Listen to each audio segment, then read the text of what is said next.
Bom, boa noite, povo de Deus. Eu juro que o blazer é por conta da palavra. Só por isso, porque senão eu não estaria com esse blazer aqui em cima. Mas eu queria conversar com algo com vocês que tem incomodado muito meu coração. Eu diria que estou com 32, deve ter uns 26 anos que isso está ruminando no meu coração. Então eu queria que vocês abrissem comigo. Por aí. Eu queria que vocês abrissem comigo em Mateus 23, do 1 até o 12. Eu gosto de chamar o capítulo 23 de Mateus dos ais da Bíblia. Então, Mateus 23. Então Jesus, todo mundo achou? Vamos lá então. Porque o Espírito Santo já comeu o tempo e glória a Deus, porque a escuta é dele, não é meu. Então Jesus falou às multidões e aos seus discípulos, versículo 2: Na cadeira de Moisés se assentaram os escribas e os fariseus. Portanto, façam e observem tudo o que eles disserem a vocês, mas não os imitem em suas obras, porque dizem e não fazem. Atam fardos pesados, difíceis de carregar, e os põem sobre os ombros dos outros, mas eles mesmos nem com o dedo querem movê-los. Praticam todas as suas obras a fim de serem vistos pelos outros, pois alargam os seus filactérios e alongam as franjas de suas capas. Gostam do primeiro lugar nos banquetes e das primeiras cadeiras nas sinagogas, das saudações nas praças e de serem chamados de mestre. Mas vocês não serão chamados de mestre, porque um só é o mestre de vocês e todos vocês são irmãos. Aqui na terra não chamem ninguém de pai, porque só um é o pai de vocês, aquele que está nos céus. Nem queiram ser chamados de guias, porque um só é o guia de vocês, o Cristo. Mas o maior entre vocês será o servo de vocês. Quem se exaltar será humilhado, e quem se humilhar será exaltado. Abaixa sua cabeça, por gentileza. Paizinho, em nome de Jesus, Senhor, essa é a tua palavra, Senhor. Pai, que não seja eu nessa noite, Pai, porque a tua palavra diz, Senhor, que eu não tenho nada, Pai, que do céu não me for dado, Senhor. Senhor, em nome de Jesus, Pai, que a sua palavra, Senhor, possa encontrar corações nessa noite, Senhor. Terras férteis, Pai, para receber a 30, 60 e a 100 por 1 essa palavra, Senhor. Em nome de Jesus, Senhor, que o Senhor cresça e que eu diminua, Senhor. Essa é a minha oração, Pai, em nome de Jesus, Pai. Amém. Bom, então o tema da minha pregação vai estar aqui em cima, eu creio. Chegar. É cultura da performance. A gente tem vivido um tempo, irmãos, a gente vive numa sociedade que busca a performance perfeita. Assim como os fariseus da época de Jesus, que por fora estavam maravilhosos, mas por dentro, melhor a gente deixar quieto, né? A gente precisa provar tudo para o outro o tempo inteiro. A começar, por exemplo, as nossas redes sociais. Eu preciso mostrar para o outro o meu sucesso, eu preciso mostrar para o outro o meu carro do ano, eu preciso mostrar para o outro o meu iPhone 18, 20, 43. E eu sempre preciso mostrar o meu melhor, o que eu tenho de bom para compartilhar. E, além disso não ser saudável, isso não é real. E pouco a pouco, a gente começa a acreditar que o nosso valor está relacionado ao que a gente consegue entregar aos outros. E a gente precisa mostrar, nesse meio, a gente precisa mostrar que a gente é detentor do conhecimento, que a gente sabe tudo, que a gente não pode errar, que a gente não pode falhar, que a gente precisa ser perfeito o tempo inteiro, para que os outros vejam. Então, nas rodas de conversa, eu preciso ter conhecimento, eu preciso saber o que eu vou falar, eu preciso ter assunto. E é muito interessante, porque a gente realmente acaba tendo isso, né? Mas aí a gente teve um pastor, eu e Karen, e alguns que também vieram da Lagoinha. Tivemos um pastor que nos acompanhava, que ele falava assim: nós temos um mar de conhecimento e um palmo de profundidade. E aqui eu preciso começar a destruir os nossos castelinhos de areia. Tá? A gente não vai saber tudo o tempo todo e está tudo bem. Não tem problema. Eu preciso que vocês entendam que vocês podem tirar esse fardo das costas, de que você precisa ser essa super pessoa. Para de tentar mostrar para os outros que você dá conta, porque você não dá. Esse perfeccionismo, gente, ele é punitivo demais. Ele nos machuca. Porque lá dentro, eu e você, a gente tem medo de perder a admiração dos outros e de nós mesmos. Porque eles não podem me ver errar. Eu preciso dar conta. Eu preciso entregar aquele trabalho no meu trabalho. Eu preciso entregar aquela questão da faculdade. Eu preciso fazer isso. Eu preciso dar conta. Eu preciso... Calma. E aí, o Espírito Santo me fez uma pergunta e eu faço essa pergunta para vocês nessa noite. Se você parasse de buscar essa performance intangível, o que sobraria da sua identidade? Nessa cultura que a gente vive, é dito que a gente precisa mostrar que é forte, a gente precisa mostrar resultado, mostrar competência, mostrar controle, ter uma excelência constante. Só que, com isso, a gente aprende a esconder as nossas limitações, nossas dores e nossas fraquezas, como se elas fossem defeitos. Só que sabe qual que é o problema disso? Isso que a gente tenta esconder é justamente o que nos torna humanos. É justamente o que mais poderia me conectar em ti e te conectar em mim. E a segunda pergunta que tem que ecoar nos nossos corações nessa noite é: se você não precisasse provar nada para ninguém, quem você seria? A nossa identidade distorcida e baseada em desempenho, ela vai dizer que se eu não for excelente o tempo todo, eu vou perder o respeito das pessoas. Se eu falhar, eles vão deixar de me admirar. Se eu errar, um mísero erro no meu dia estraga o meu dia inteiro. Deixa de validar o dia inteiro que eu tive maravilhoso. E talvez seja exatamente por isso que alguns erros doam tanto. A gente achar que a gente não é suficiente, né? Porque talvez o que esteja doendo não seja apenas o pecado, não seja apenas o erro, mas seja a quebra da imagem que você tinha de si mesmo. O problema é que muitas das vezes nós temos trazido essa cultura de performance para dentro das nossas igrejas.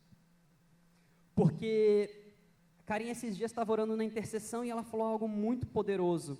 Ela falou assim, essa cultura de performance nos leva a produzir a presença de Deus. Como a gente pode ver em Levítico 10, do 1 ao 2, em que Nadab e Abiú produzem fogo estranho gerado por mãos humanas. E o resultado, todos nós sabemos, foram fulminados na presença do Senhor.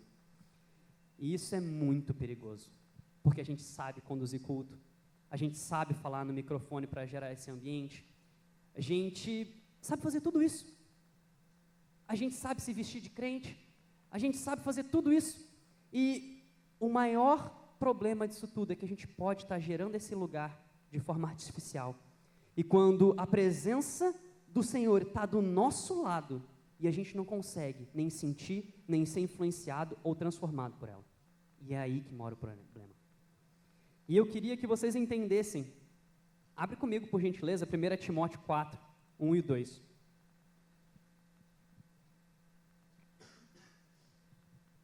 Ali vai dizer algo muito interessante. 1 Timóteo 4, 1 e 2. Amém? Ora, o Espírito afirma expressamente que nos últimos tempos alguns apostatarão da fé, por obedecerem a espíritos enganadores e a ensinos de demônios. 2. Pela hipocrisia dos que falam mentiras, que têm a consciência cauterizada. Tá? Então, vamos lá, que tem a consciência cauterizada. Então, 1 Timóteo 4, 1, 2 vai dizer, muitos apostatarão da fé por terem a sua consciência cauterizada. E eu queria abrir um pouco essa palavra cauterizada, essa imagem que Paulo traz a Timóteo. Ele vai falar assim, essa palavra original no grego é kauteriazo, o meu grego é maravilhoso, e significa literalmente, marcar com ferro em brasa, perder a sensibilidade. Então ele vai fazendo com que nós vamos perdendo a percepção de que isso era algo errado, de que isso não devia ser feito, de que essa performance que nós temos no culto deveria ser evitada, e a gente começa a se afastar da convicção do Espírito Santo, nos dizendo para não fazer isso. E como consequência, nós permanecemos no erro, mas esse erro não gera mais arrependimento. Na melhor das hipóteses, ele gera remorso. E a palavra de Deus vai dizer em 2 Coríntios 7,10: porque a tristeza, segundo Deus, produz arrependimento para a salvação, que a ninguém traz pesar, mas a tristeza do mundo produz morte. Enquanto o remorso olha para nós mesmos, o arrependimento olha para Deus. Enquanto o remorso nos paralisa, o arrependimento nos traz para perto de Deus. E o remorso, ele dói muito, gente. Porque a gente começa a sentir culpa, a gente começa a sentir vergonha pelo que fez, a gente começa a nos condenar da nossa atitude pecaminosa, a gente começa a gerar até autossabotagem e dizer, realmente, eu não tenho mais salvação, deu para mim, chega, não quero mais ser crente. E esses sentimentos, assim como houve com Adão no Éden, eles nos afastam, eles nos levam ao afastamento de Deus. Só que por não entendermos a nossa identidade, nos sentimos indignos. Mas Romanos 8:1 vai dizer algo maravilhoso para nós, que vai dizer que aqueles que estão em Cristo Jesus não têm mais condenação. Eu achei que vocês iam dar um aleluia, mas tudo bem. Tentar de novo. Vai dizer que aqueles que estão em Cristo Jesus não têm mais condenação. Glória a Deus. Logo, mesmo com a culpa, eu preciso entender que por ser filho, eu posso me aproximar do Pai. Hebreus 4,16 vai nos incentivar a nos aproximarmos com ousadia do trono da graça. E para mim, a coisa mais linda em Hebreus 4,16, vocês podem ver aqui, portanto, aproximemo-nos do trono da graça com confiança, a fim de recebermos misericórdia e encontrarmos graça para ajuda em momento oportuno. Ali, por acaso, tem alguma condicional? Não, né? Não é se eu me sentir bem, ou quando eu estiver santo o suficiente, ou quando o meu pecado já não estiver mais gritando na minha orelha. Não, aproxime-se.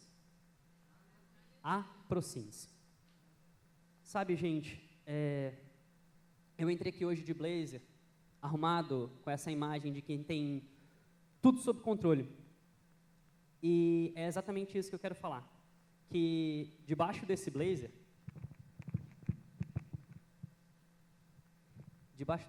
tem uma pessoa que também sofreu rejeição. Tem uma pessoa que tenta dia após dia mostrar para os outros que muitos de nós sofrem com rejeição, com abandono, com famílias disfuncionais. E abrindo meu coração para vocês, na minha casa, eu tive um pai muito ausente, eu tive um pai muito omisso. Hoje, minha relação com ele é maravilhosa, graças a Deus. A gente consegue conversar super de tudo, mas durante muito tempo, eu coloquei muito a culpa no meu pai. Meus pais são separados, e durante muito tempo eu coloquei muito da culpa nele. E isso me fez gerar um remorso muito grande no meu coração, isso fez gerar uma tristeza muito grande no meu coração, uma rejeição muito grande no meu coração. E eu precisava cuidar, e até hoje eu preciso cuidar, para não chamar atenção para mim. Muitas das vezes, com e até mesmo sem palavras, né, para que os outros tenham compaixão de mim, né, a autocomiseração. E eu sei que muitos de nós estão assim hoje, porque essas feridas não cicatrizadas, elas geram dores, elas geram endurecimento do nosso coração, elas geram orgulho, e com isso nós acabamos nos afastando de Deus, e sempre falando para o outro, olha a minha dor, olha o tanto que eu já sofri, olha a minha dor é maior que a sua. A gente chega naquelas rodas para compartilhar os testemunhos e a gente sempre quer mostrar para o outro que a nossa dor é maior. Né? Aí a gente começa a ouvir os outros falando testemunho e a gente vê, realmente, minha dor não está bem longe. E, gente, com todo amor e carinho do mundo, eu não estou aqui para dizer que a sua dor não é importante, mas que ela não pode ser uma bengala que distorce quem nós fomos chamados para ser. O resultado, quando a gente tem essas feridas não curadas, é que nós nos tornamos orgulhosos e insensíveis. E eu te pergunto, o que exatamente o seu orgulho está tentando te proteger? A identidade distorcida, ela nos leva ao orgulho e ao engano. Mas quando nós somos confrontados pelo Espírito Santo, somos trazidos de volta ao Pai. É o caminho que a gente viu hoje. A identidade ferida tem uma performance como máscara. O medo de não dar conta gera uma distorção de quem nós somos. E essa distorção tem a proteção como orgulho, até que o Espírito Santo nos confronta e nos traz de volta. Eu queria que vocês já ficassem de pé, para parecer que está acabando. O louvor pode subir.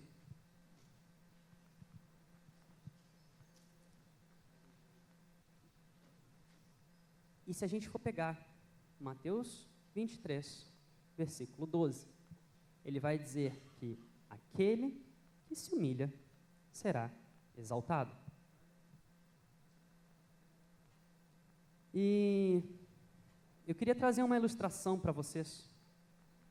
Lucas 15, né? Lucas 15 eu gosto de brincar que é o capítulo dos achados e perdidos na Bíblia, né? É uma dracma perdida, é uma ovelha perdida, é um filho perdido, né?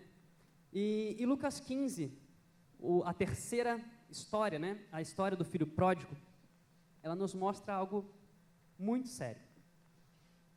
O filho mais novo, ele sai. Primeiro, o filho mais novo, ele deseja a morte do pai, porque para se ter direito à herança, ele queria que o pai morresse, então no coração dele ele já tinha matado o pai dele. Depois, ele vai gastar tudo de forma absoluta, gasta tudo que ele tinha e que ele não tinha, se furda na lama, né? Chafurda na lama e tal. E é interessante que ele volta querendo ser tratado como escravo. Só que antes dele terminar de dar as desculpas para o pai dele não deixa, porque ele sai correndo na direção a ele. Ele o abraça e dá novas vestes, que dizem respeito à sua identidade restaurada, assim como nós fomos revestidos em Cristo, né? A palavra do Senhor vai falar que nós fomos revestidos com Cristo e com Ele assentamos nas regiões celestiais. Aqui o Pai está mostrando, você está revestido com Cristo. Ele também dá um anel que simboliza a renovação da aliança estabelecida, assim como Deus, por intermédio de Cristo, restabelece essa aliança conosco, e também nos mostra esse selo, né, como esses anéis eram feitos, e mostrando do Espírito Santo como um selo em nós. E por fim, ele nos dá as sandálias, que a meu ver tem uma dupla interpretação, porque apenas escravos andavam com sandálias naquelas épocas, filhos não.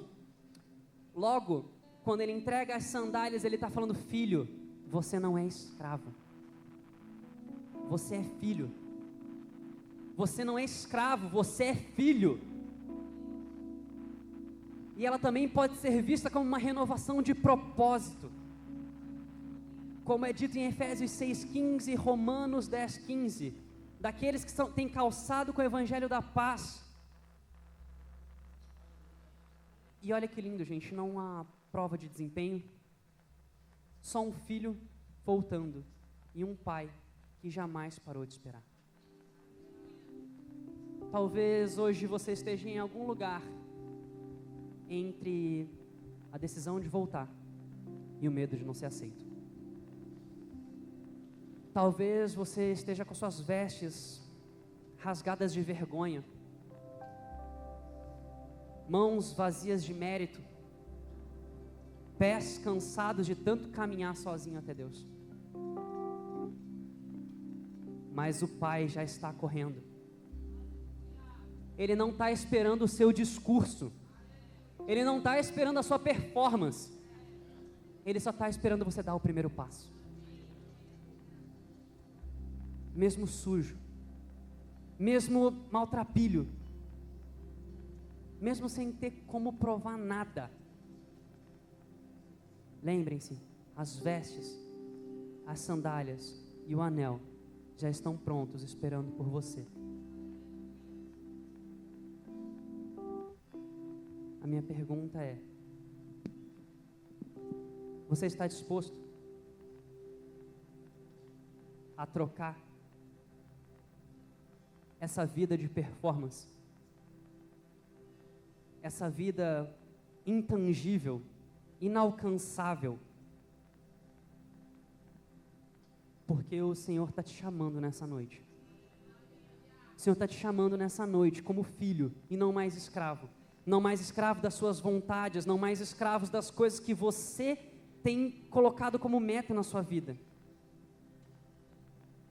O Senhor está te chamando para os braços do Pai. O Senhor está te esperando. Ele está esperando que você tome uma decisão nessa noite. E eu queria convidar, se o Senhor falou contigo nessa noite, assim como Ele tem falado comigo, dia após dia, sobre essa cultura de performance, sobre nós deixarmos de ser essas pessoas e olharmos para Cristo, porque nele nós temos todas as coisas.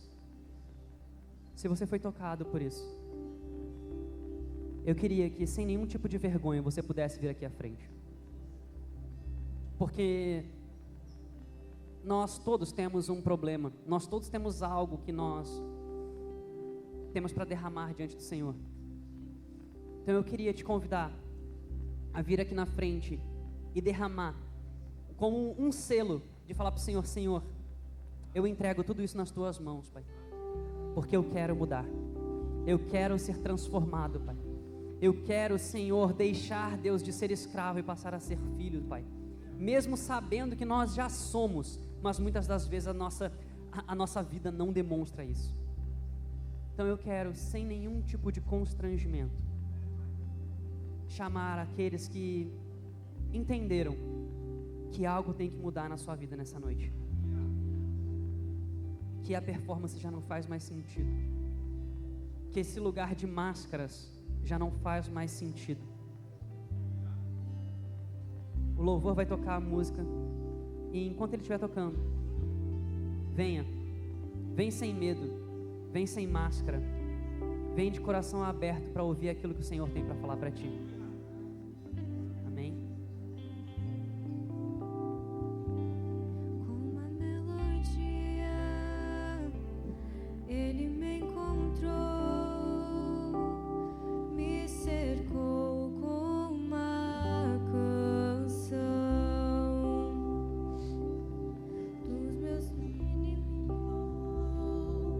dos meus inimigos, dos meus medos, me salvou. E eu não sou mais escravo do medo,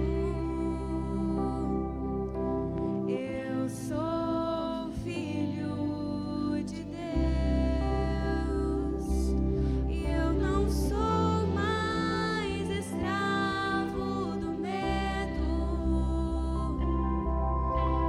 eu sou filho de Deus.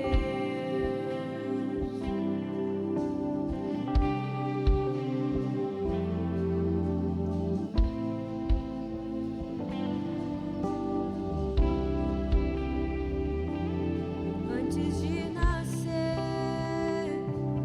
escolhi